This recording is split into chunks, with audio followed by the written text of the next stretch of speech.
Long before the arrival of Europeans, the indigenous peoples of North America developed diverse and sophisticated societies. These societies were as varied as the environments of the continent, but all included, to some degree, a division of labor between men and women. But a division of labor does not necessarily imply a social hierarchy, with women at the bottom and men at the top. In fact, many indigenous societies were matrilineal, with power and property passing through the mother's line. And most indigenous peoples saw men and women as playing complementary roles, with both making essential contributions to their families and communities. Even in indigenous societies that were patrilineal, women often served as leaders and political advisors, bringing their experience and wisdom to bear when their communities chose leaders, engaged in trade, or went to war.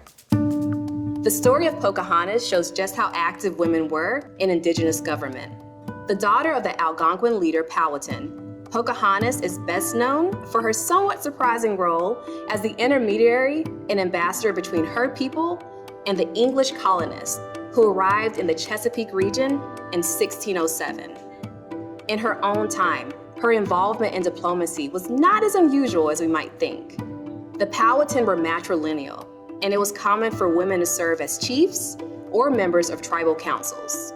In sharp contrast, the European perspective on the division of labor between men and women came down to this: it was the job of men to rule and women to obey. And this applied to families and kingdoms alike.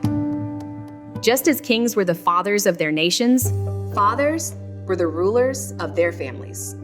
This patriarchal perspective was deeply rooted in European thought and religion and would come to shape almost all aspects of life in British North America.